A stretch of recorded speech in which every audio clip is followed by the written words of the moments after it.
isa sa pinaka-latest na thermal camera, ang Shortcam Mini. Alam kong sabik na kayong malaman ko anong kakayanan ng thermal camera na ito. Pero bago tayo mag-move sa good part, sasabihin ko muna sa inyo ang kanyang physical specifications. Ang camera angle nito ay meron siyang 25 at 18 degrees. Ang display mode na naibibigay nito ay thermal imaging. Ibig sabihin, kaya niyang ipakita sa inyo kung alin ang parte na umiinit sa motherboard.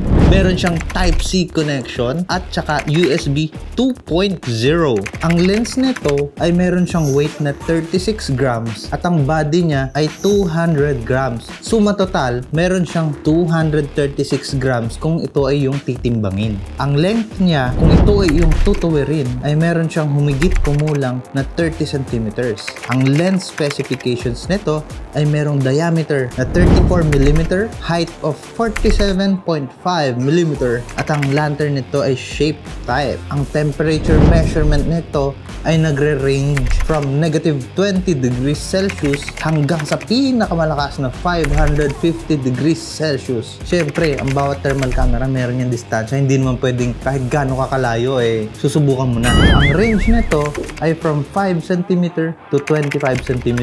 O ibig sabihin, kahit nakadistansya ka sa jowa mong mainit ay talagang makikita mo within 25 cm kung umiinit na ang ulo niya sa'yo. Siyempre, supported nitong desktop using laptop, Windows 7, Windows 10, at saka Windows 11. Sadly, itong version ng short camera na ito ay supported lamang sa Windows at hindi siya supported sa mga Android at saka iOS. Anak ng toko talaga. May anak ba ng toko? Kakabili ko lang ng thermal camera na usapin. May bagong release na naman. Ito ang kanilang bagong baga na Shortcam.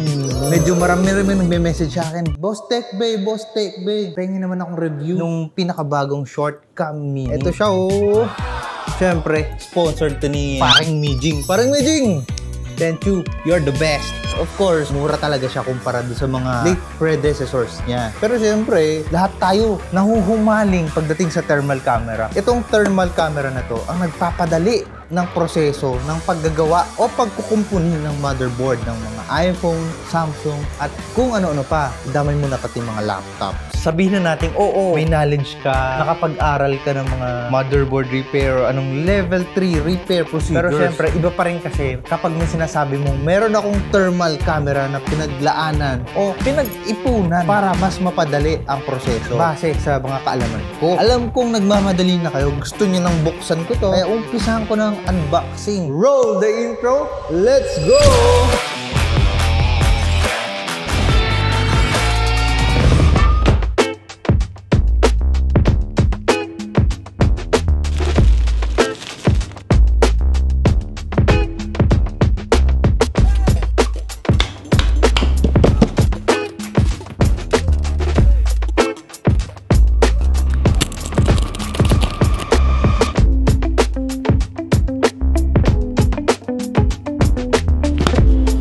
Umpisahan ko na ang product testing in 3, 2, 1, roll!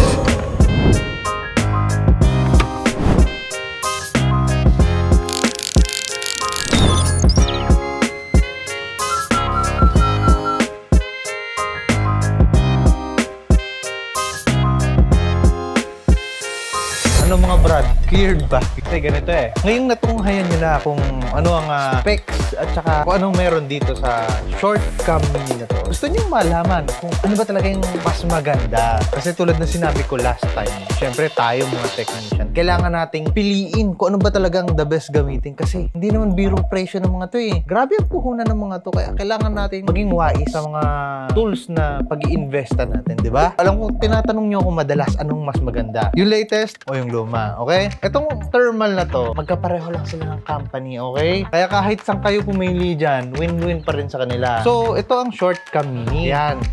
Removable yan. Kung familiar kayo dun sa huling release nila na Shortcam Lite, ganun din siya. Ito yung ulo niya, ito yung adjustan niya. Ang tanging difference lang niya ay meron kang option i-clip to kahit saan at manually ma-adjust mo yung distansya na gusto mo. Siguro, mas maganda kung ipapakita ko sa inyo kahit konting diferensya ng quality ng thermal image niya sa screen. Umpisahan na natin in 3, 2, 1. Try natin ngayon ng Shortcom 2, which is yung unang-una nilang na-release. 11 Pro Max motherboard. At ito yung monitor. Sindihan natin ngayon kung gaano kalinaw si Shortcom 2.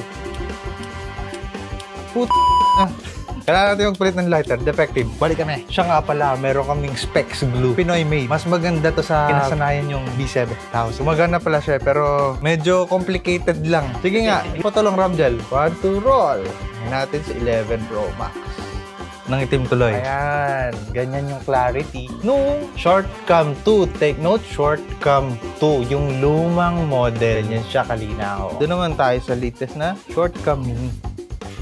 Shoutout po ulit dyan kay Mijing na nag-provide ng sponsor ng Shortcom Mini na ito. Ngayon, tingnan natin kung uubra to. Take note, kaya siya naglalag ng ganyan kasi meron siyang refresh rate. Kaya baka isipin nyo defect. Hindi naman. Ito yung motherboard. Ayan yung distansyang ginagawa namin ngayon. No-control muna namin ito sa adjustment na ito para maging ganun yung quality ng image niya. Hindihan na natin.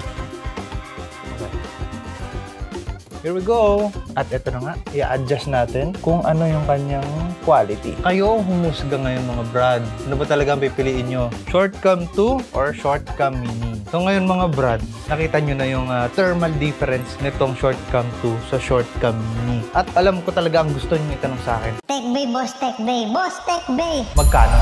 Unahin natin dito kay Shortcom 2. Dati benta ko 16K, pero ngayon di na. Medyo tumaas siya. Around 17 to 18,000 ang bentahan nito sa market. Ito namang Shortcom Mini, nagkakahalaga to ng around 9,000 to 10,000 pesos. Medyo malaki agwat nila, di ba? Siguro sabihin na natin nasa 7,000 pesos yung diferensya nilang dalawa. Pero syempre, malaki din yung diferensya sa quality. Kaya kung medyo tight budget ka, medyo nagtitipid ka sa space, I would rather choose this one.